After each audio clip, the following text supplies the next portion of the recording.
retour sur ce plateau, chers Congolais. À côté na politique pure. Félix Tshisekedi ateki Congo, to Félix Tshisekedi aye ko sauver Congo. Ezakaka mituna. To salaki sujet avec un invité, bolobite tout to sala biso na bino, to solo na bino pe bana ba opinion na bino ya koloba. Soki mokonza mboka, Tshisekedi boba sanga photo mokonza mboka.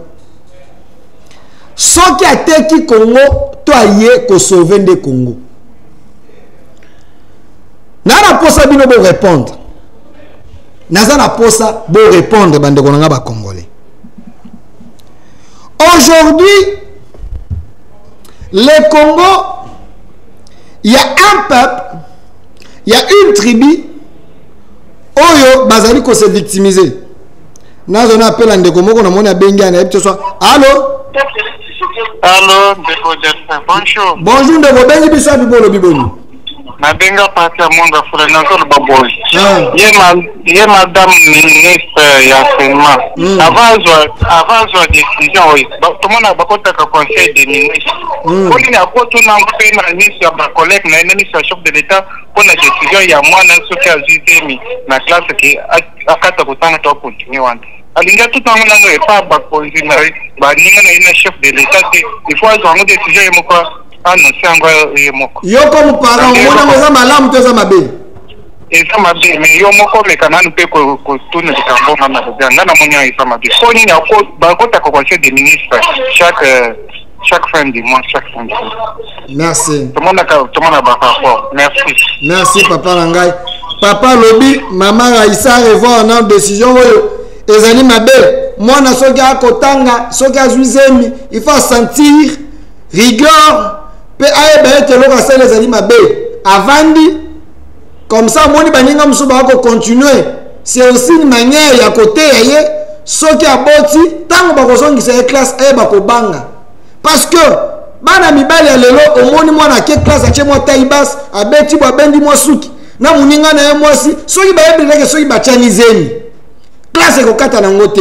Donc il y a pas une sanction. Est-ce que ce n'est pas une manière ya ko encourager bana bokende bo pesa na kabi peuple soki ba komi na mwango ngomoko boye moi temps libre enseignant abimi bana batika na classe bakangi porte ba bandi ko tshana bazemi po ba yebete na suka sanction ko zalate parce qu'il faut tourner la question dans le lengue. Quand un enfant n'a plus peur de la sanction, donc les bêtises et qu'on s'est invité du Bossonaï. Parce qu'il y a un combat sur le côté. Tomber enceinte, et ça qu'on freinait des fois à venir à moi dans projet papa Zagi dans le colon moi. Ce qui moi dans Zuzeni, si avant 9 mois à Bota, à l'été moi comme une année 2 ans 3 ans, il y a 4 ans. Il y a vu 3 ans, il y a vu ils ont freiné. Mais ceux qui ont mis Bombaki, à cause de sa classe. Et cette décision, moi j'estime que ils ont vraiment bien malade. Comme moi, ils ont le lengue nango. Moi le lengue nango. N'habitez maman sur la diaspora, peut-être maman kanisa diaspora, il y a poto, dans un an. Kuna na poto, on fout à chômeur. Na poto, on paye des chômeurs. Na poto de fumeurs. Bazoka bango en charge na poto ceux qui parents sont incompétents baboto la mwana bake ba tirer na centre moko songolo mais ici ceux qui parents na mbongo te mwana na yo vanda na kaka akoma kutu fazer ne faut pas prendre biloko mususu o ba penza déjà développer makasi bazana ba budget na bango ebele boye na ngoka bo ko appliquer mon Congo. Le Congo est un pays à part. Nous voulons aller dans le développement mais il y a des préalables. Il y a des préalables. Il ne faut pas anticiper des choses. L'obé comme je prends un exemple. Vous avez une salle de 30 filles, 20 bancs à Bazouizem au cours de l'année. Pour me dire c'est moins de 2 minutes, 3 minutes, 5 minutes. Bazouizem, Bachanizem, à gogo. 20 bancs à la classe. Est-ce qu'on a ma bombe au temps? Et vous allez entendre. Nazongi na deuxième sujet, tout ça, koloba awa. Pesa nga photo Mokonzamboka. Il y a, j'ai rien, sincèrement, bandekonanga bolimbi sangai, ceux qui peut-être ont bête baninga musuma baku, mais bolimbi sangai. Je suis obligé, ya kolobaka lo lenge na alobela oyo. Bo traiter d'un tribaliste, bo traiter d'un kassayen, bo traiter d'un méchanté. Mais à un moment, nous devons nous dire des vérités. À un moment, nous devons nous dire des vérités. Pourquoi on a le Babiloko Oyo? J'ai rien contre Méchabé Cholé. Mais, Ndekwabe Cholé, là, c'est nous qui avons communiqué, Balobaka été, Baza ko maltraité, Baswahili. Baza ko beta bango, ceux qui m'ont Swahili à lobby, qui Swahili à l'obama sous selon l'interprétation, parce qu'il avait dit, il y a les Swahili qui sont marginalisés dans le régime Tshisekedi communiqué Zali. Il avait cité bel et bien les Swahili. Mais mes questions, et ça, il y a le Mobondo là-bas, Kota Bandundu, Baza Koboma Batu. Ne Mobondo là-bas, Toki ba témoigner babi Kabila. Moto somba ki ba mapango bato en désordre boto li bango ba terre alingacha ba rwandais ba yakana ba vache debeza kuna bato na bayera ba vache na bango bakomi kokoma ba chef coutumier balingi ba boto na ba autochtone bisika na bango Kabila somba ki ngakata somi na mabele na bango guerre za kuna nde ya bongo conflit wana. Est-ce que boyoka déclaration ya Senko boluki na ngai nanu parce que kuna pe ba ko boma bato. Est-ce que Boyoka c'est quoi cette déclaration sur Makambo ya Bamobondo? Natikana koyoka yango te soki ezali botinde langa yango. Natikana koyoka déclaration sur le Mobondo te sur les gens na yoka yango te. Mais quand il s'agit de Swahili, même moi nous muke pa ba chole ba lobby. Je sais pas peut-être mon conduit chole na Senko ezali Fulgence Muteba qui est également Swahili. Est-ce que c'est lui qui donne les injonctions na Chole quand il y a un peuple Swahili, soit à Kosoli, bah ça l'a communiqué. Et ça, c'est la réflexion. Bon, peut ça une photo de Fulgence Muteba avec Nanga. Et ça, bon, peut ça une photo na. Ndeko Fulgence Muteba, mon conduit Senko, président Senko, c'est un Swahiliphone, c'est un Katango Swahiliphone. Je ne sais pas ce qui fibre. Il y a bandeko ba Swahili et sali et te bako na ko se soutenir. Nanga est de l'espace Swahiliphone, Fulgence Mokonza Senko espace Swahiliphone. Rappelez-vous na réconciliation katangaise, il était là Kabila et Katumbi. Chole nous dit que les Baswahili sont maltraités. Nanga na une émission mo basala kana ndeko Steve Wembe lobieta a recevaka bénédiction yaba prélat. Mais awa la question on a ko se poser o po bino bandeko botindi ngai to solo bino ne botinda ngai so yiba fini ngai to kabola ngona bino bandeko bolobi ndeko Delphin. Vous avez l'impression que les Baswahili pensent un peuple plus privilégié que le peuple moussous. Sincèrement, j'ai rien contre nos frères Swahili. Ce sont des Congolais.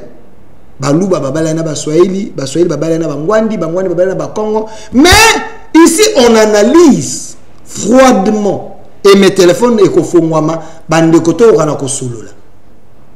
Félix Tshisekedi est dans le pouvoir à l'obiboui. Pouvoir est à Baloubati. Pouvoir est à Bato Nyonso. Lui n'est pas le président de Louba, il est président de tout Congolais.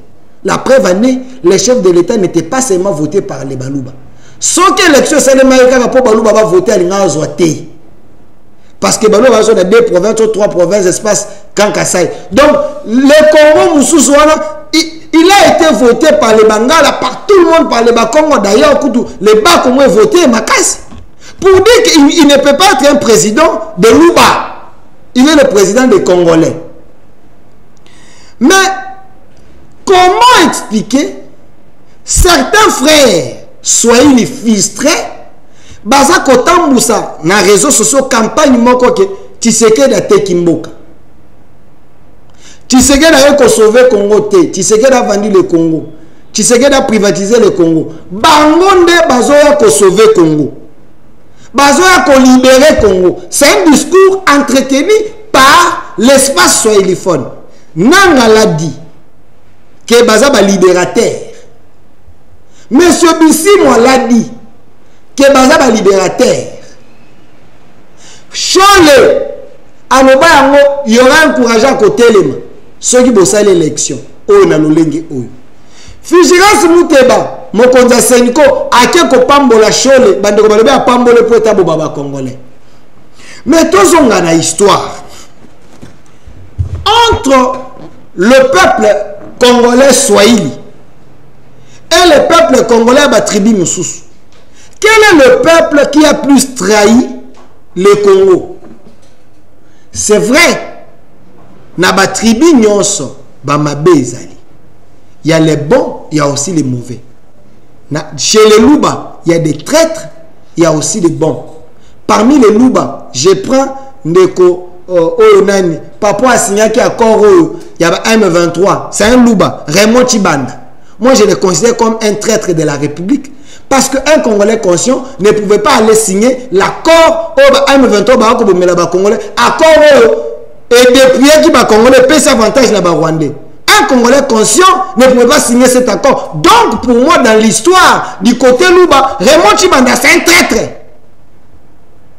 Mais de la même manière, du côté Louba, il y a des traîtres. De la même manière, du côté Sankoua, de la même manière, du côté à Congo central, partout, il y a au moins des traîtres. Basali, les Congolais de mauvaise qualité. Mais, selon l'histoire, réfléchissons. Tribi Olomini est trahi Congo Mini Koleka, Batribi Moussous. J'ai travaillé avec un historien, moi, Batoussou Ebele, Bameki Kosungangai. Bandeko, Tozong en 1960. Lumumba dit nous devons avoir l'indépendance. Ensemble avec les Kassavoubou et les autres. Quel est le peuple que la communauté internationale a utilisé qui pour assassiner Lumumba, Lumumba, créer ce qu'on appelle la sécession katangaise? Moïse Tchombe. Était de quelle tribu? Swahili, de ces côtés-là.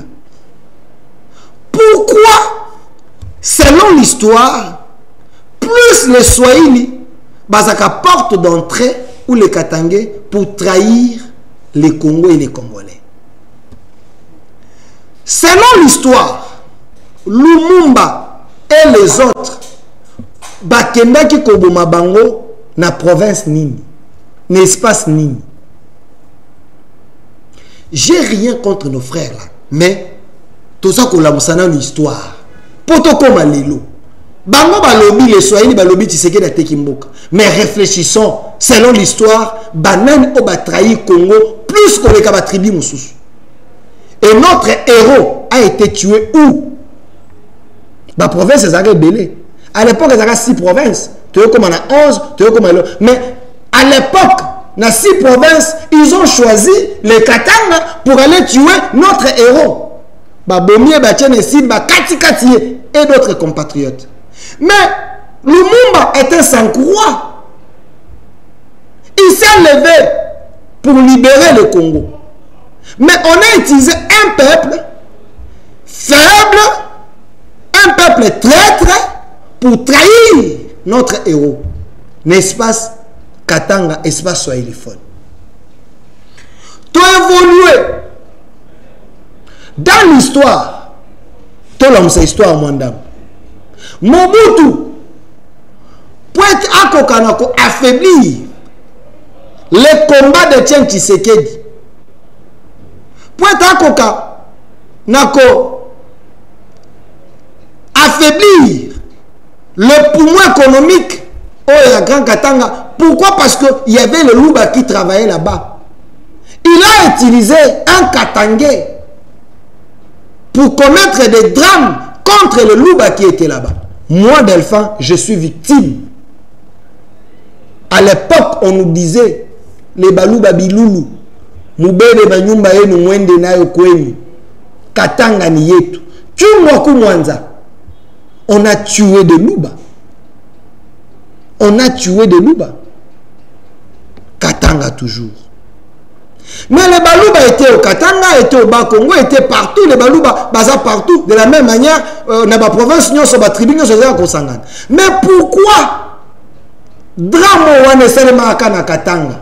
Parce qu'il y a un peuple, entre parenthèses, manipulable de ce côté-là. On est baza prêt, il y a des armes pour tuer d'autres Congolais. Tungwa Kumwanza a été utilisé par Mobutu. Ça, c'est selon l'histoire. Il y a eu des morts. Réparation et salémate. Récemment, on a Malembankuru. Les loups ont été tués. Je ne suis pas en train de ressasser l'histoire pour créer et l'on opinion. Mais seulement parce que les Katangais, les gens de l'espace disent que Tshisekedi a été Kimboka. Je vous dis qu'il n'a pas vendu le pays là, plutôt sauver le pays. Mais nous avons une histoire pour comme les loups. Plus loin encore, la communauté internationale, avec les pays voisins à Congo, Balobi, Mobutu, Abundi pour la cohésion nationale, pour l'intégrité en Bokanaye. Mais Tonini toi affaiblir, le Congo est grand.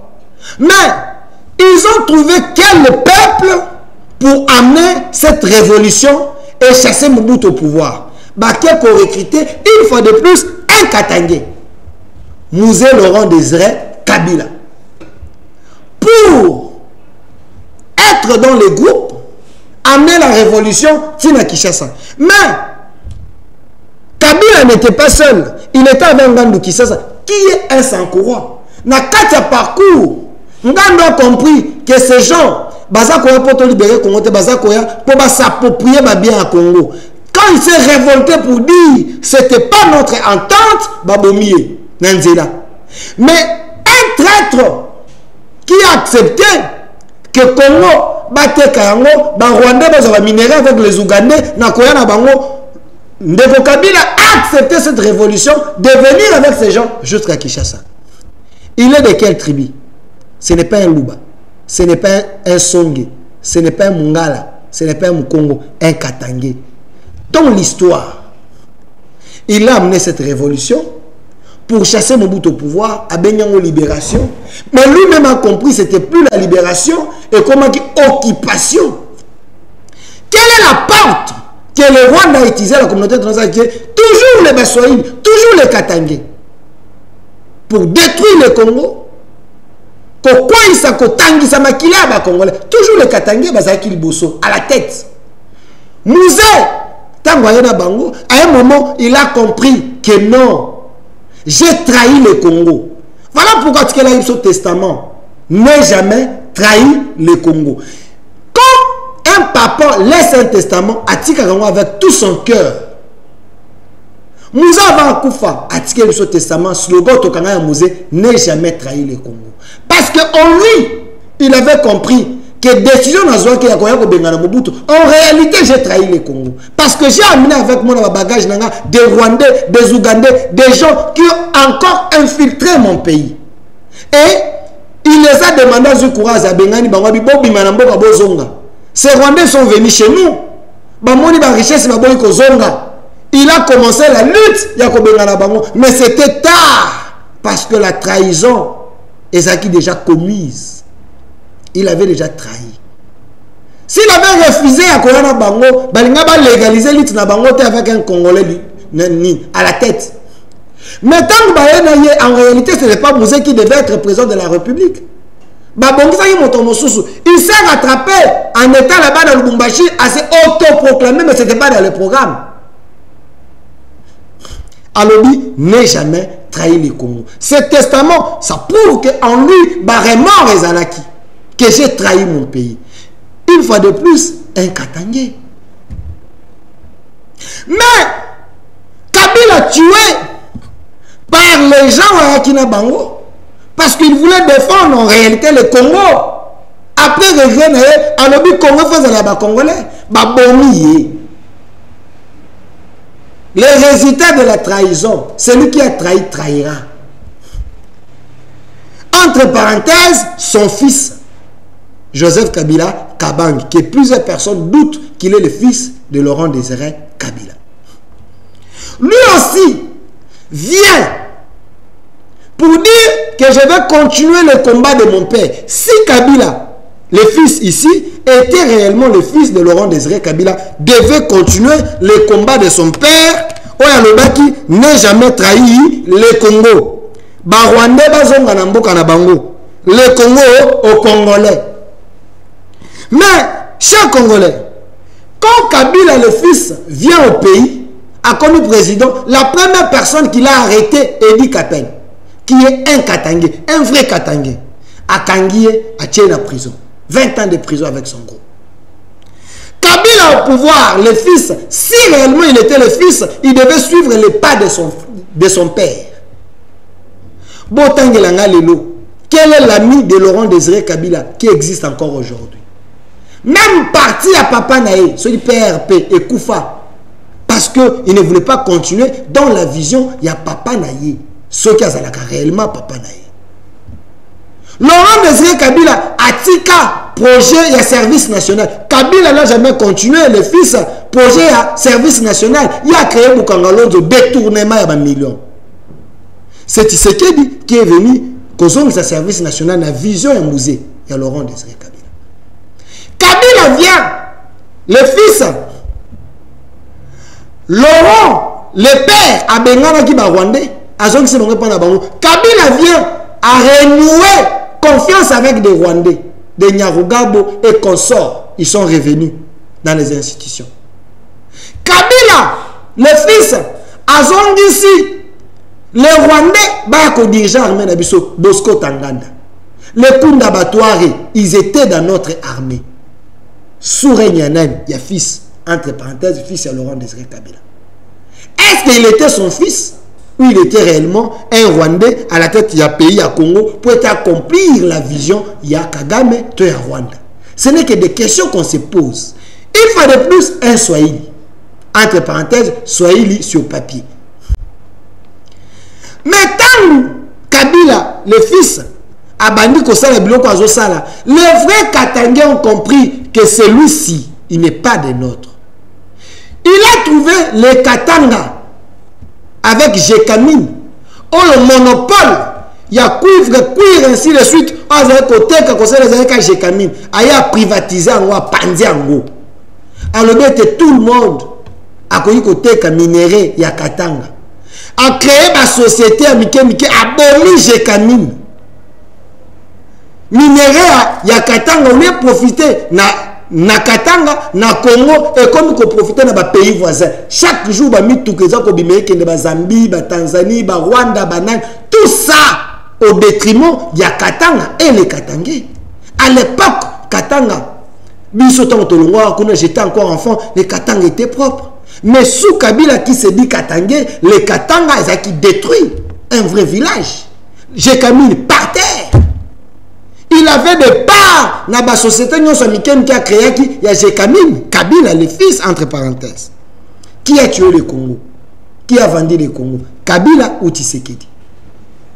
Mais quand les Katumbamois qui ont compris que les Katanga, et qu'on a bien privé, il y a une individualité, il faut Katanga profiter de la Katangé, Katumbamois qui a été tué de la manière où le Bino Boyebi. Qui sait les circonstances, il y a l'Iwa à Katumbamois. Non, on a détaillé Bissongo. Un frère Katangé, il ne parlera pour nos frères Katangé. Mais votre frère a été tué par un étranger.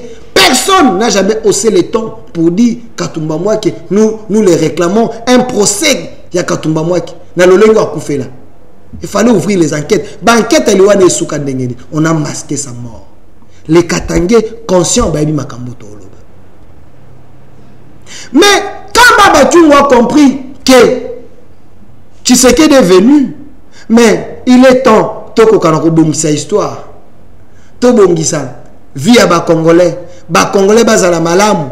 Celui-ci nous a trahis. Alobi n'a présenté Kibino Moto Mabe.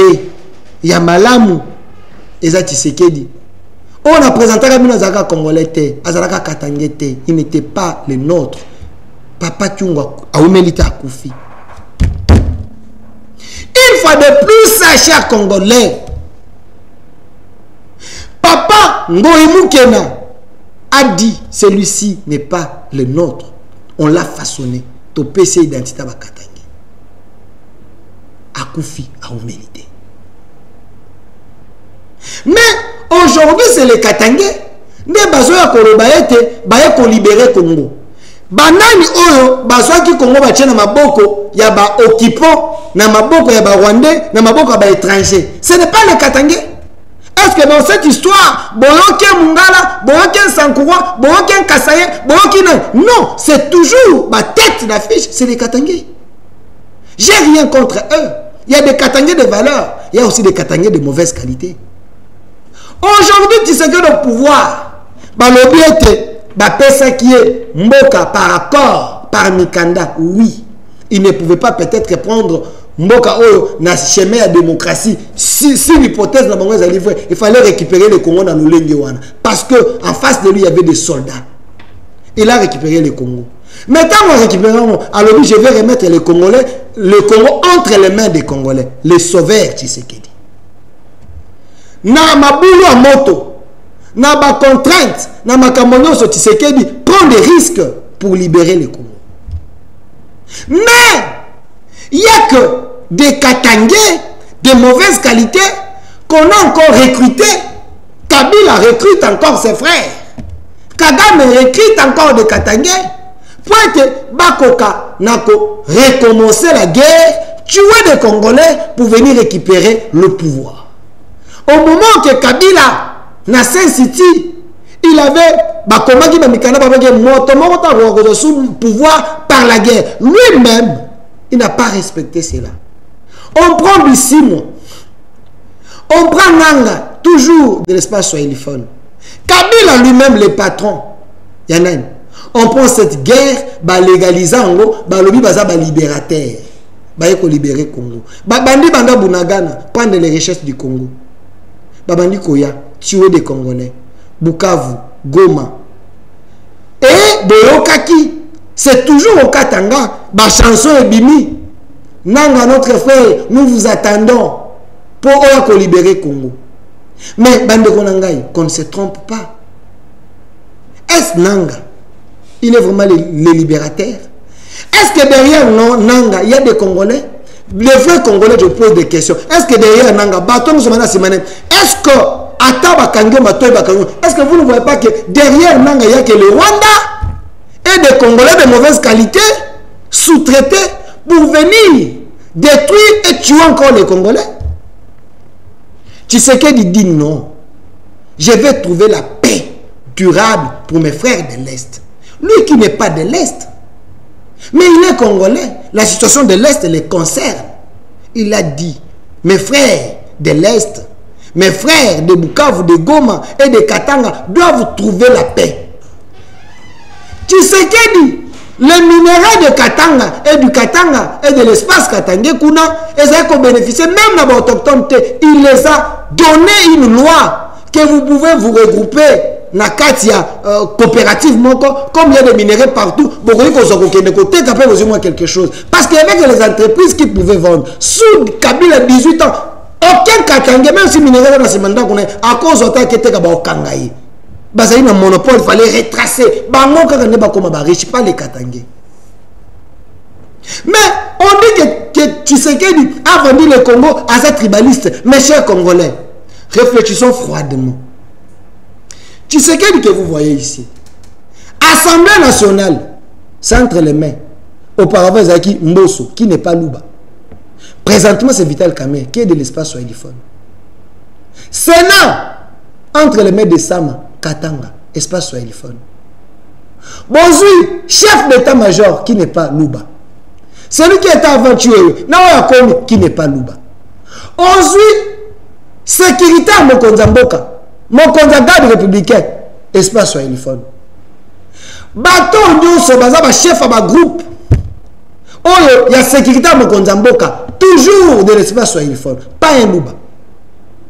Ensuite encore, les gens ont baza élevés en grade depuis que Tshisekedi est là. La majorité, toujours de soiliphone. Kabila, dans l'armée, il avait privilégié et favorisé toujours les soiliphones, grade très élevés. Et de l'espace moko. Donc Tshisekedi a trouvé une armée comme ça. Tshisekedi a comme ça l'armée. Tshisekedi a trouvé une armée déjà au Evanda. Il est en train seulement de chercher à bouger un peu de pions, trouver des Congolais de bonne qualité pour être baboka. Oh le bazar bolingwamboka. Et l'armée dont vous êtes en train de parler, c'est une armée trouvée comme ça, infiltrée jusqu'à la moelle épinière. Tant qu'il y a un soldat louba que Tshisekedi est élevé en grade. Tant qu'il y a un soldat ngala que Tshisekedi est élevé en grade. La major, parce que Nakati armée, bah matara grade ka bongote. Mais Tshisekedi fait imposer, fait confiance à tuer. À Mathieu Bagrade, à Mathieu Bagrade. Mais il semble que c'est lui qui voulait les tuer, selon Banine Belé. Mais celui-là, que vous appelez tribaliste, mais il mange avec les Swahili, il dort avec des Swahili. Autour de lui, c'est des Swahili. Nos frères qui sont avec les chefs, nous les encourageons. Ce sont des Congolais. Mais, tu sais qu'il n'est pas tribaliste. Tshisekedi a besoin de tous les Congolais. Je demande aussi à nos frères Swahili, à nos frères, le Congo est en nous tous. Mais on dit que Tshisekedi, régime Nezakokanga, les généraux Swahili, mais c'est un des bazali majoritaires dans la carte armée. C'est un des bazali chef de corps, bazali chef de file. Si on les arrête, c'est parce que c'est un des bazali commandement, c'est un qu'on a trouvé dans l'armée. On ne va pas aller arrêter un caporal, Songe, qui n'a pas grade, Azana grade.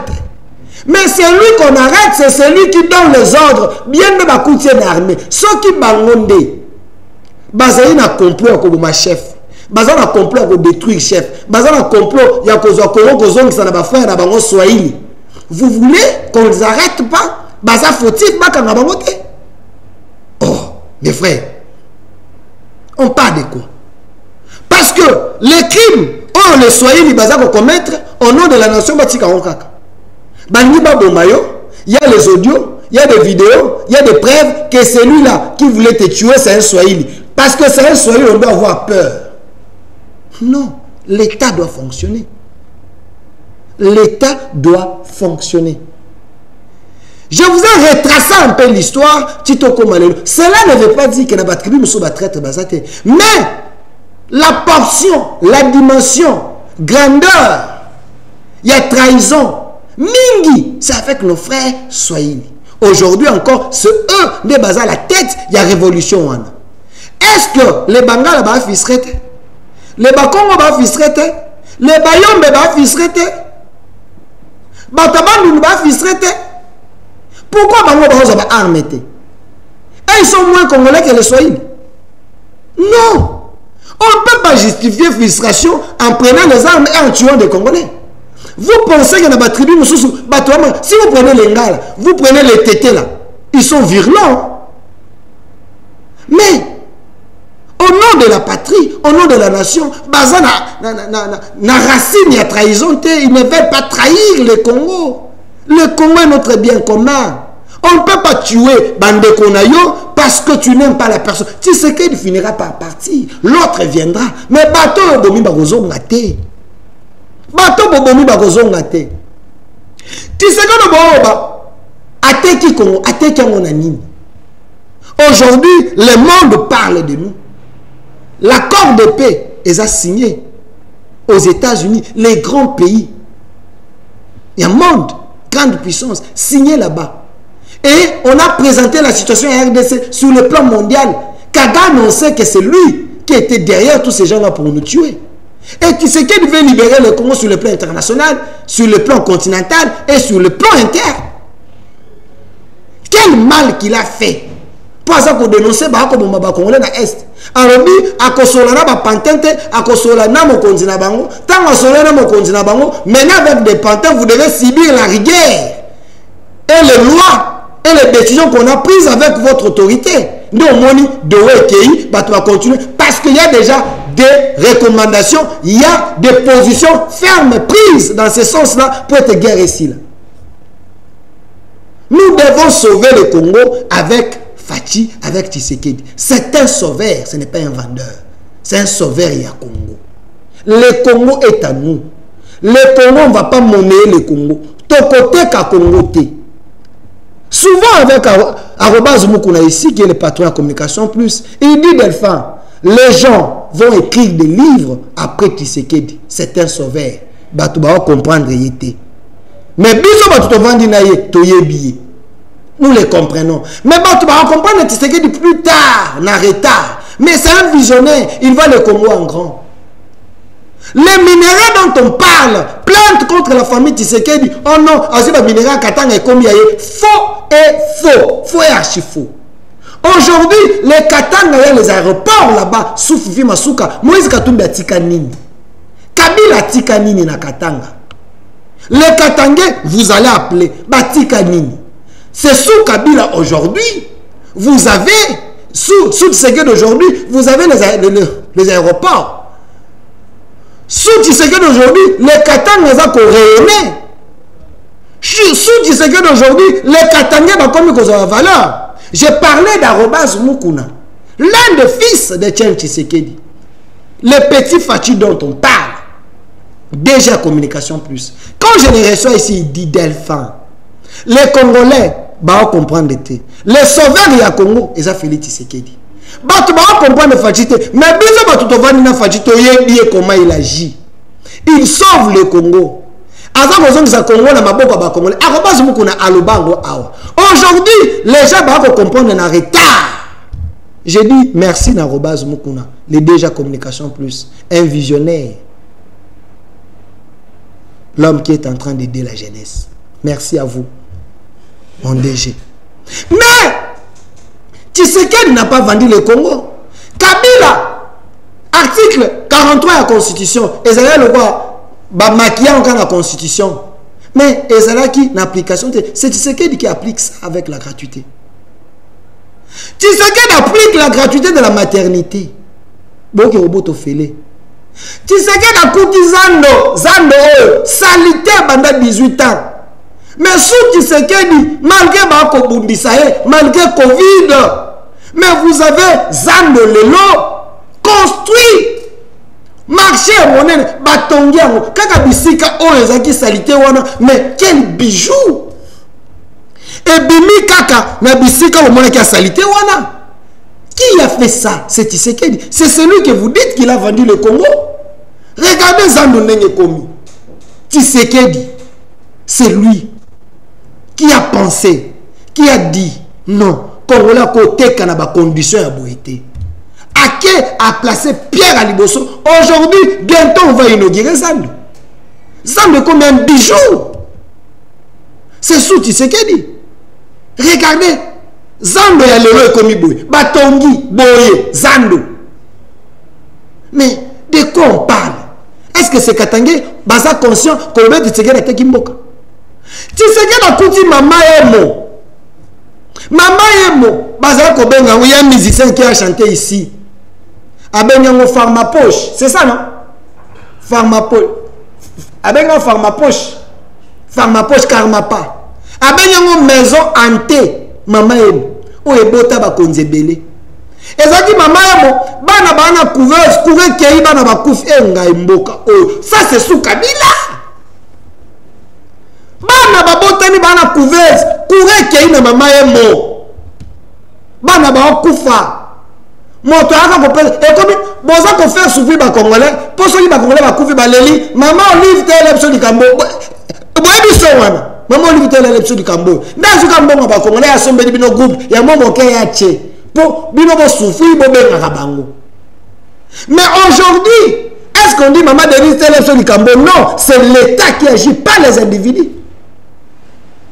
Aujourd'hui, maman et moi yakala, non maman et moi lelo, il n'y a pas photo. Ce que Tshisekedi avait trouvé, regardez. Tala, maison hantée. Tala maman on dit moi, hôpital général. Tala maison l'Onyimabe. Tala, Nzambe Nangay. Oyo Kabila. 18 ans en Mboka Oyo. Mais bah, à na Tanzanie, à na Dubaï. Mais Tshisekedi vient, il dit non, Congo, Congolais. Quel bijou. Que Tshisekedi, président de la République, donne aux Congolais. Son ça na mama mo akala. Pesa na mama mo akala na mama mo. Ya kala pesa na de mama. Tala ya kala yango.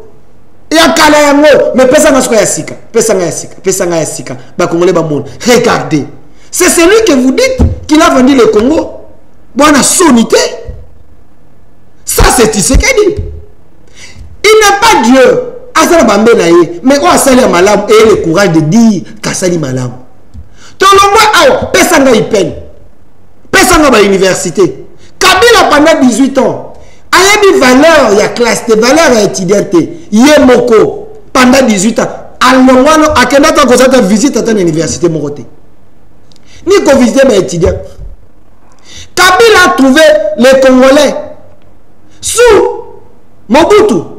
Bah, étudiants ont bourse. Bourse. Mais sous Kabila, ils ont raté. Mais tant le papa qui zenga, aïe, a commis premier ministre. Comme c'est quelqu'un qui a vécu à l'époque de Mobutu, il a imposé bourse et zonga. Pendant ceux qui 2 mois, 3 mois, bah, étudiants ont bourse. Kabila mon papa Kizenga.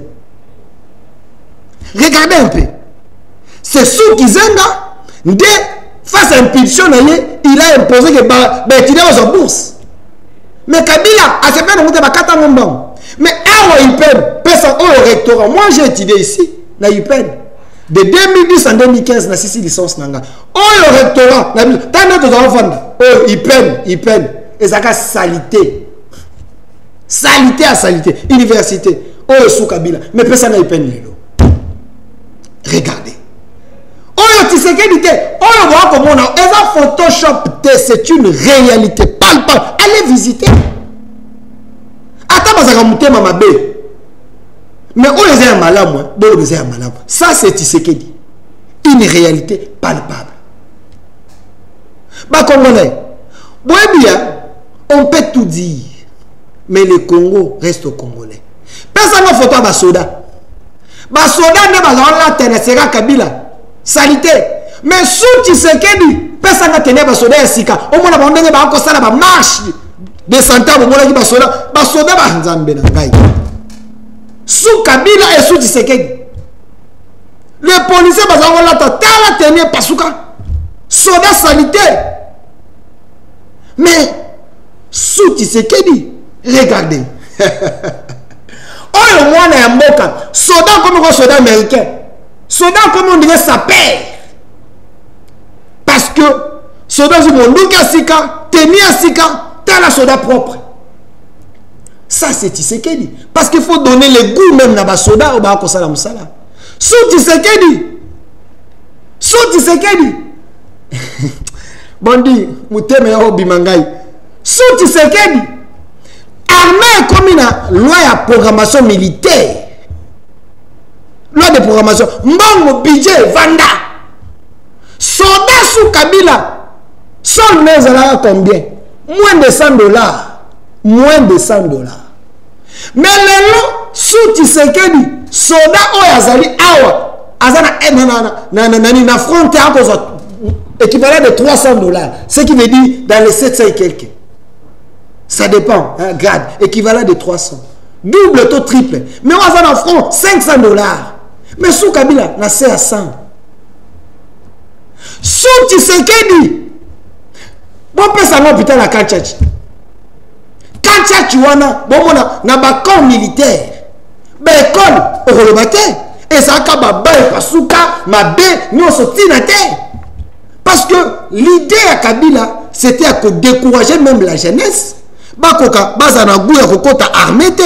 Pourquoi? Parce que ceux qui armés ils allaient chosifier, ils allaient maltraiter moyen jeune que de kokota qu'on les allaient. De la même manière, il avait détruit l'enseignement. Enseigner vos monnaies à patrouiller parce que et puis ce gouya autant d'isate. Mais aujourd'hui, allez à Kanchach. Regardez, hôpital il y a Kanchach, na ambulance ici des soldats. Médecins, soldats, mais mon salaire est là qu'on sait. Regardez, c'est très propre. Ça, c'est Tshisekedi. C'est lui qu'on dit qu'il a vendu le Congo. Avant, Tshisekedi, c'était comment? Est-ce qu'aujourd'hui, soldat, au moins, ça soldat de Kabila Zonga? Mais ça, c'est Kanchach. Regardez. Les docteurs, Bas service, équipement, très propre. Et puis, on fait ok, on fait la gratuité de maternité, césarienne, ni kendo c'est sous Tshisekedi. De quoi on parle? De quoi on parle? J'ouvre le téléphone. Je vais prendre quelques appels à ma Congolais. Boye Bisangai. Est-ce que Tshisekedi a teki Congo? Toi Tshisekedi a ende ko sauver Congo. Yango no mutuna na tunibino. Tshisekedi a vendu le Congo ou Tshisekedi est un sauveur de la République démocratique du Congo? J'ouvre mes téléphones. Je vais prendre quelques appels. Na YouTube, dans Centre TV, prenez les liens partagés. Des Congolais, Kobipete, Benga na Koyambayo, na Koyokayo, Pesa Biso Makanisi. Oh, Tshisekedi a sali. Ni ne sengela bakisa, pour te token de Liboso. Bitumbo ba ko bundisaye. Eza guerre juste, to injuste. Parlons Congo, parlons pays. Mes téléphones disent Kobipete de Konangai. Ne bipez pas. Benga aux en direct to Yambayo. Benga aux en direct to Yambayo. J'ai besoin de Congolais conscients, des Congolais responsables. Quand je dis responsable, responsable à tes propos. Responsable à tes propos. Voilà, merci. Salut mon frère Delphin. J'ai des larmes aux yeux en t'entendre parler. Tu es un Congolais de valeurs. Continuez de sensibiliser les Congos. J'ai vite compris que Tshisekedi est un sauveur. Merci. Voilà. Merci. L'histoire est triste. Mais Delphin, tu m'as fait comprendre que nos frères là, Bazaba haineux. Oh là là. Pas tous les Katangais, pas tous les Congolais de l'espace soiliphone. Il y a des gens là-bas, des valeurs qui existent. Les Fifi Masuka, les Sama, ils sont nombreux. Hein? Batoma valeur Bazali. Mais il y a aussi des Congolais de mauvaise qualité. Allô? Allô? Allô? J'ai des larmes aux yeux. Allô? Allô? Obengi biso pour le biboni. Allô? Obengi biso pour le biboni. Merci. Tozo Kayo.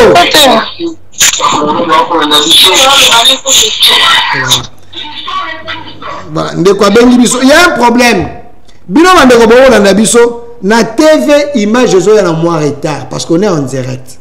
Soko bengi o monikaka téléphone bandi ko compter. Yo banda koloba tozo solana kitsa son ya TV yo kanga na téléphone to solola.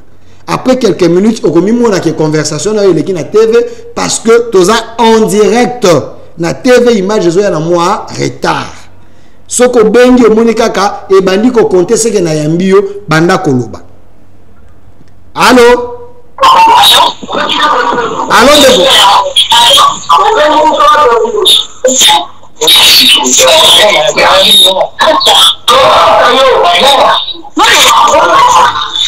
Ndeko baza ko comprendre te, je peux lire ba message à bandeko. Soko bengi zala musika ya télévision na yo, toyo kayo, malam le Congo ezali mboka na biso nyonso ko sidikaka mingi te. Mela mwa mai so mwa lobe sidikisio. Salim de Delphin, je vous suis depuis Afrique du Sud. Mon frère, tu as totalement raison. Tshisekedi, Azali ange pour na Congo, c'est un sauveur, ce n'est pas un vendeur. Merci. Même les gens qui sont contre, hein, au Benga, au lobby, on engage un débat républicain. Au monété, Tshisekedi dans ma belle au lobby, je vais te répondre Tokosolo. Mais sauf injure. Benga, Zala contre, Zala pour Tokosolo là. Mais et l'autre autorisation injure. Voilà. N'attends pas message. Ezali Ebele. Mon frère, je suis à Lubumbashi. Je pensais que tu allais cracher du feu sur les Katangais. Mais ce que tu as dit, c'est la vérité. Il y a certains Katangais de mauvaise qualité, le Lenge Kaka, au lobby. Merci, merci. J'ai aucun problème avec tous les Katangais. Il y a des Katangais de valeurs. Bazali et Belé. Partout dans le monde, ils existent. Mais il y a aussi certains Katangais sous-traités. De mauvaise qualité, ça coexiste. De la même manière, dans la province, il y a aussi le loup de mauvaise qualité, il y a les ngala de mauvaise qualité. Mais la majorité, il y a la trahison de Mingue avec le peuple katangais. Ça, c'est l'histoire, j'ai expliqué. Allô? Allô? Je m'appelle Arnaud. Parti sauve le pays. Dans le passé Kabila, il est en train de sauver vraiment le pays. Je vous remercie. Merci. Waouh. Ouf. Wana zali mwana. Koyoka mongongo na vraiment zali. C'est un jeune. Merci à vous. Allô. Allô. Ndeko bengi biso pour le biboni. Bengi bino na ngaliema. Je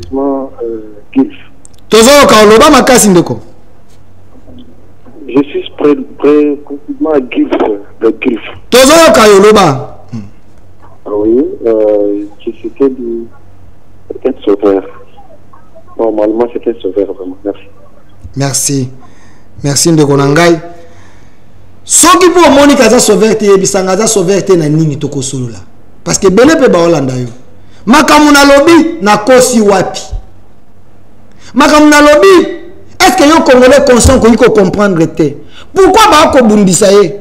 Soki azala ki na bango, azote ka Congo, ne bango ba bundisi ete. Parce qu'azo sauver Congo ne ba bundisa ye. Parce qu'il n'est pas avec un de ba bundisa ye.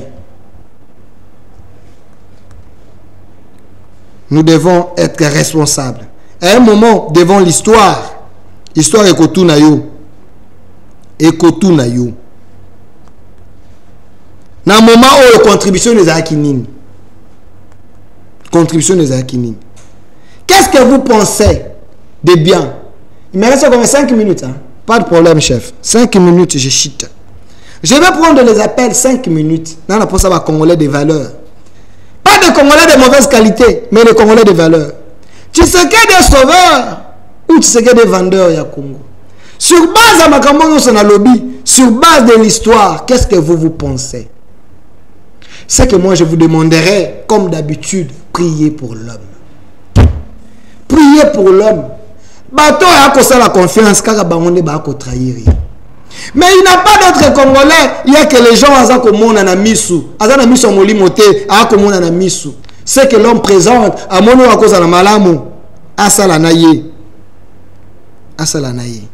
Allô? Allô? Allô? Voilà. De quoi qui? Voilà. Ezaka bato aza peme pas na bango nde a ko trier na kati na bango. Nana ko sunga ngai, nana ko sala malamu. Nana ko sunga, nana ko sala malamu. Mais des fois il est aussi déçu. Na bato yo baza nzinga nzinga na ye. Allô? Allô, bengi biso pour le biboni. Allô, j'appelle depuis Rayema. Bon, la différence entre Fachi et Tshisekedi et Kabila, c'est que Fachi, il est en train d'arranger des choses. Kabila, il n'a rien fait pendant 18 ans. Merci. Merci Ndeko. Merci Ndeko. Merci. Bandeko Bako Benga. Tshisekedi fait sa part.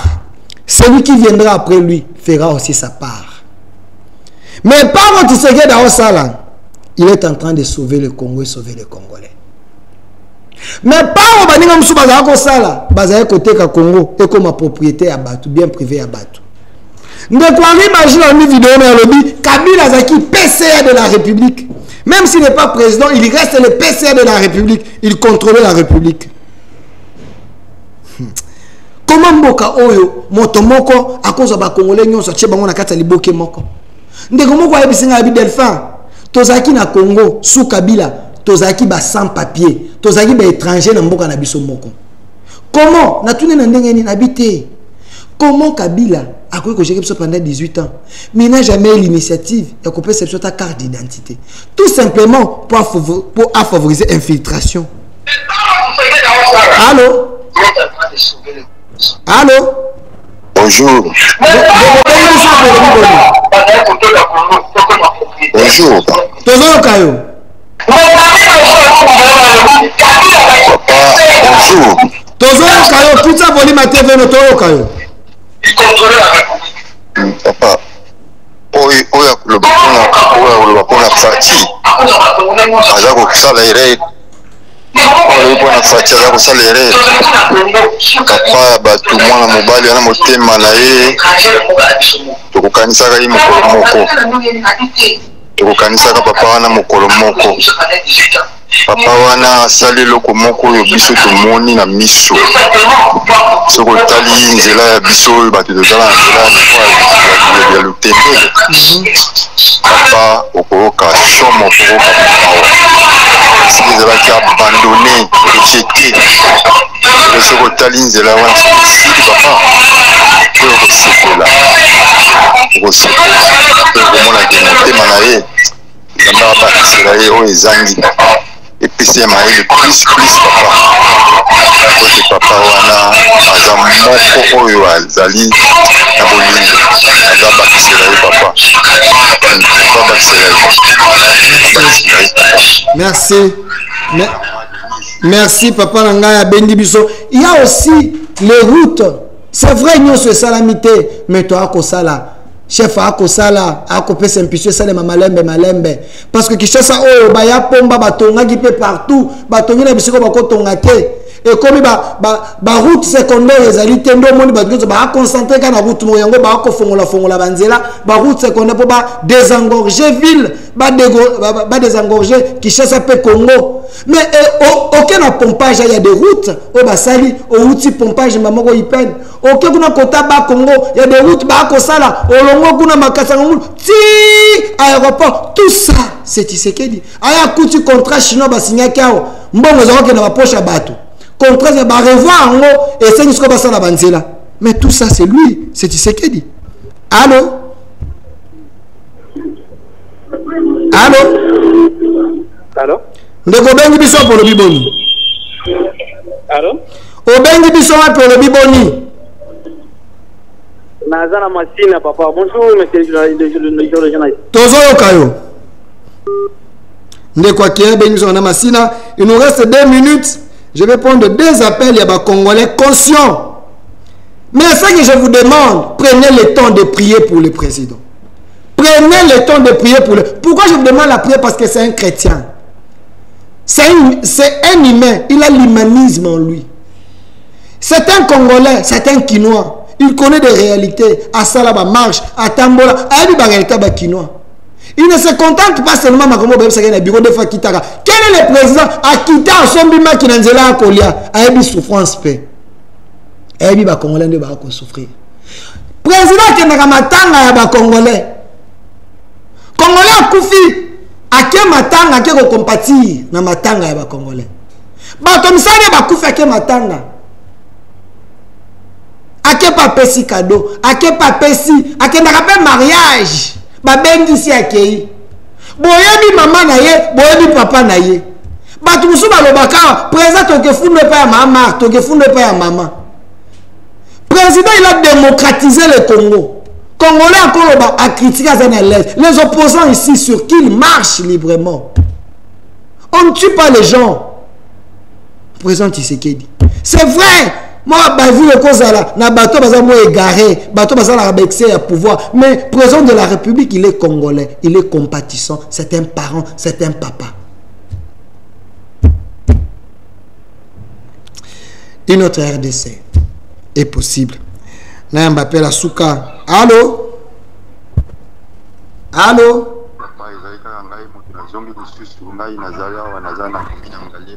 Tozo Kayo. Papa, nzela oyo ezalaki ya sanga mamba. Nzela ya? Bambongo basala bango eloko moko te. Mokonzi atamboli kaka moke. Alobi oyo esika oyo. Mwa eza te. Bato bazali koteka lopango, meme ateka lopango meme na $50 moto abi akosomba mpona nini. Na kosomba mpona nini nzela erosion boye na banoleka ndenge nini na banobimela nzela nini. mokonzi aleki atamboli atali kaka boyere kokende akei tala lelo nzela zwa nzela sanga mamba koluta pompage ti yokoma ipene 15 minutes zana ipene sans embouteillage otala propriété otala kitoko ya nzela papa. En tout cas papa ate batika papa wana sala musala na ye asala musala na ye kitoko asala musala na ye kitoko ti mokolo manda na ye kosila soki ekuba kozongisa ye lisusu na élection peut-être tata oyo avec le temps tokoregrete tolobaki papa aza na bolingo moto ya bolingo wana papa. Merci Leko. Tokomi vraiment me fait signe là-bas à la réalisation en régie que Tokomi la souka cher congolais. Oh, ils ont dit communication plus TV. Est-ce que vous comprenez? Communication plus TV. Je salue mon DG @mokuna. Moto ya comprendre vision à Fachi. Vision à Chen Tshisekedi. Moto à encadrer bilingue ba jeune.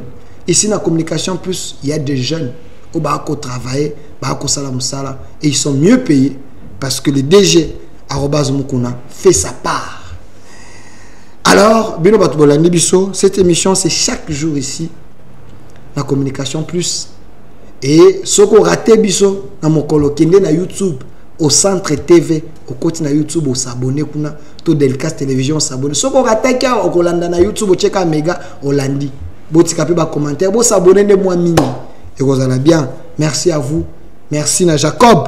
Azala qui derrière la caméra. Malgré la kosu ne besoin kosu babel, kosu babel bende ba pesio to ndenge nini. La réalisation qu'on a la moni de Jérémy Fouetta et Bondi qui était là, une belle réalisation. L'équipe des jeunes, mais très compétente. Merci à vous et notre RDC est possible. Au revoir.